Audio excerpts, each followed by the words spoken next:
আসসালামু আলাইকুম এভরিওয়ান, সবাইকে ওয়েলকাম করছি নতুন একটা পর্ব দেখার জন্য। আজকে আমি করে দেখাবো পবিত্র রমজান মাস উপলক্ষে পাউরুটি দিয়ে ইফতারের জন্য চিকেন ক্রিমি নাস্তা। সাথে থাকবে এগুলো কিভাবে মাস জুড়ে সংরক্ষণ করে রাখতে পারবেন সেই টিপসও। রমজান মাসে আমরা সবাই কিছুটা কাজ আগে থেকেই গুছিয়ে রাখার চেষ্টা করে থাকি। খুব অল্প সময়ে মজার একটা নাস্তার রেসিপি। তাহলে চলুন এই নাস্তাগুলো বানিয়ে দেখাই। প্রথমে চিকেনটাকে রেডি করে নেব। এই জন্য এখানে আমি কিছুটা চিকেন ছোট ছোট কিউব করে কেটে নিয়েছি। চিকেনটা আপনাদের পছন্দ মতো ছোট বড় করে কেটে নিতে পারবেন। এখন চিকেনের সাথে দিয়ে দিব 2 চামচ টক দই, 1 চামচ ব্ল্যাক পেপার আর 1 চামচ চিলি ফ্লেক্স। এখন এগুলোকে খুব ভালো করে মিক্স করে এটাকে কিছুটা সময় ম্যারিনেট করে রেখে দিব। এখন আমি চিকেনটাকে রান্না করব।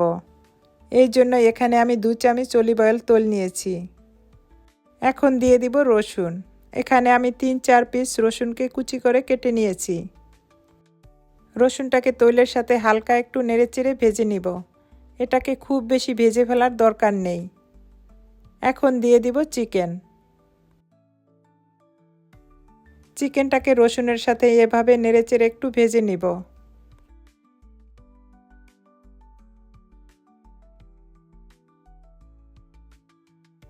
এখন দিয়ে দিব স্বাদমতো লবণ। লবণটা দিয়ে চিকেনটাকে আবারও একটু মিক্স করে নেব। এভাবে নেড়েচেড়ে এটাকে কিছুক্ষণ সরা দিয়ে ঢেকে রাখব। ঢাকনাটা তুলে চিকেনটাকে আবারও নেড়েচেড়ে দিব। এই চিকেনের ভিতরে আমি খুব বেশি মশলা ইউজ করব না। এখন চিকেনের ভিতরে দিয়ে দিব কিছুটা গাজর আর কিছুটা মাশরুম। আপনাদের পছন্দ মতো যে কোনো ভেজিটেবল অ্যাড করতে পারবেন, না হয়তো শুধু চিকেনটা দিয়েও নাস্তাটা বানাতে পারবেন।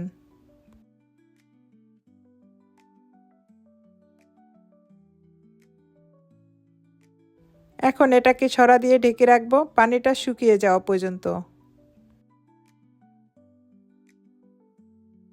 চিকেনটা থেকে পানি টেনে চিকেনটা কুক হয়ে গিয়েছে। এখন দিয়ে দিব কাঁচামরিচ। এখানে আমি 2-3টা কাঁচামরিচ কুচি করে নিয়েছি। এখন আমি চিকেনটাকে নামিয়ে চিকেনের জন্য একটা ক্রিম তৈরি করে নেব। এখানে আমি 2 পিস বাটার নিয়েছি। এখানে 3 চামচের মতো বাটার আছে। বাটারটা একটু গলে আসলে এখন এর ভিতরে দিয়ে দিব 1 চামচ ময়দা। এবার বাটারের সাথে ময়দাটাকে একটু ভেজে নিব। এখন দিয়ে দিব 1 গ্লাস দুধ। এখন এটাকে অনবরত নেড়েচেড়ে নিব ময়দাটা গলে আসা পর্যন্ত। এখন এর ভিতরে দিয়ে দিব 1 চামচ ব্ল্যাক পেপার। ক্রিমটা যখন এরকম টকবগে ফুটে আসবে তখন দিয়ে দিব আগে থেকে রান্না করা চিকেনটা। এখন ক্রিমের সাথে চিকেনটাকে একটু নেড়েচেড়ে রান্না করে নিব। এটাকে অনবরত নেড়েচেড়ে দিতে হবে, না হয়তো এটা নিচে লেগে যাবে। এই পর্যায়ে চুলার জালটা একদম লোতে রেখে এটাকে রান্না করে নিতে হবে।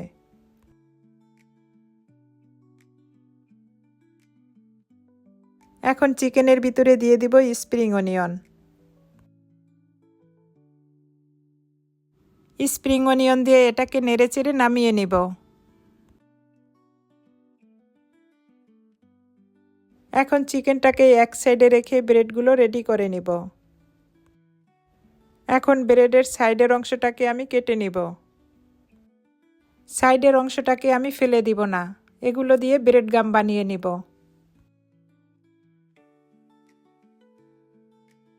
এবার ব্রেডটাকে একটু বেলে পাতলা করে নিব। এভাবে প্রতিটা ব্রেডকে আমি বেলে নিব।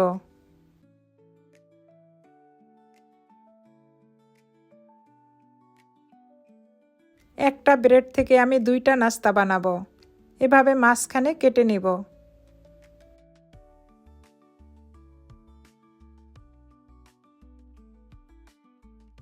ব্রেডের সাইডটাকে আটকানোর জন্য সাইডে আমি পানি লাগিয়ে দিব।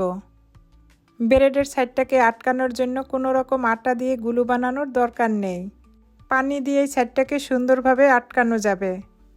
এবার ব্রেডের উপরে চিকেনের পুরটাকে এভাবে দিয়ে দিব। চিকেনের উপরে এখন চিজ দিয়ে দিব।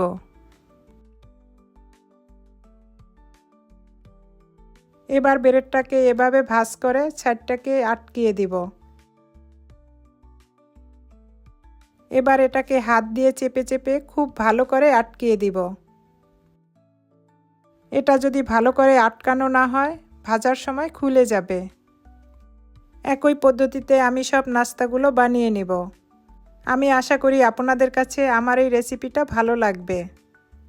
যদি ভালো লেগে থাকে একটা লাইক দিয়ে বেশি বেশি শেয়ার করে আমার চ্যানেলটাকে সাবস্ক্রাইব করে রাখবেন আর বেল বাটনটা অন করে রাখবেন। এরকম নিত্য নতুন রেসিপি দেওয়া মাত্র আপনার কাছে পৌঁছে যাবে। একই পদ্ধতিতে আমি সব নাস্তাগুলো বানিয়ে নিয়েছি।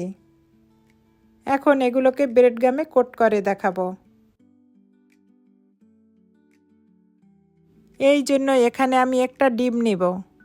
ডিমের ভিতরে দিয়ে দিব দুধ। এখানে আমি ডিমের সাথে দুধটা দিয়েছি। আপনারা চাইলে শুধু ডিমের সাথেও ব্রেডটাকে ডিপ করতে পারবেন।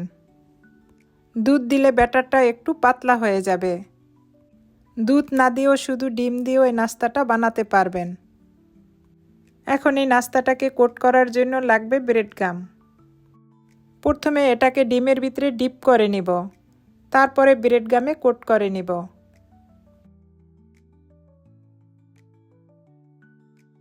শুকনো হাতে ব্রেড গামে কোট করে নিতে হবে, না হয়তো ব্রেড গামগুলো নষ্ট হয়ে যাবে। একইভাবে আমি সব নাস্তাগুলো ব্রেড গামে কোট করে নিব। এটাকে ফ্রোজেন করে মাস জুড়ে সংরক্ষণ করতে পারবেন। খাওয়ার 10 মিনিট আগে এটাকে ফ্রিজ থেকে বের করে এটাকে ভেজে নেবেন। কিছুটা আমি ডিপ করে রেখে দিব আর এখন কিছুটা আমি ভেজে দেখাবো। একটা ফ্রাই প্যানে পর্যাপ্ত তেল নিয়ে তেলটা যখন গরম হয়ে আসবে তখন এই নাস্তাগুলো দিয়ে দিব।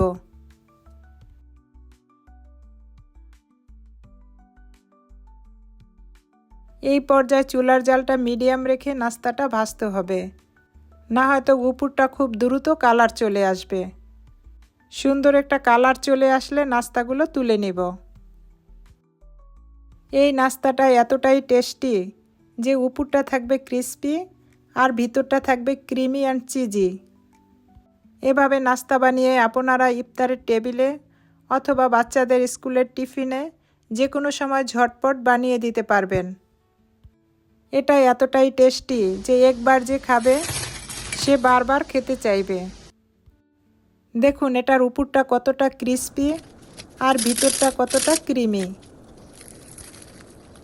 এভাবে বানিয়ে আপনারা ঝটপট যে কোনো অকেশনে পরিবেশন করতে পারবেন।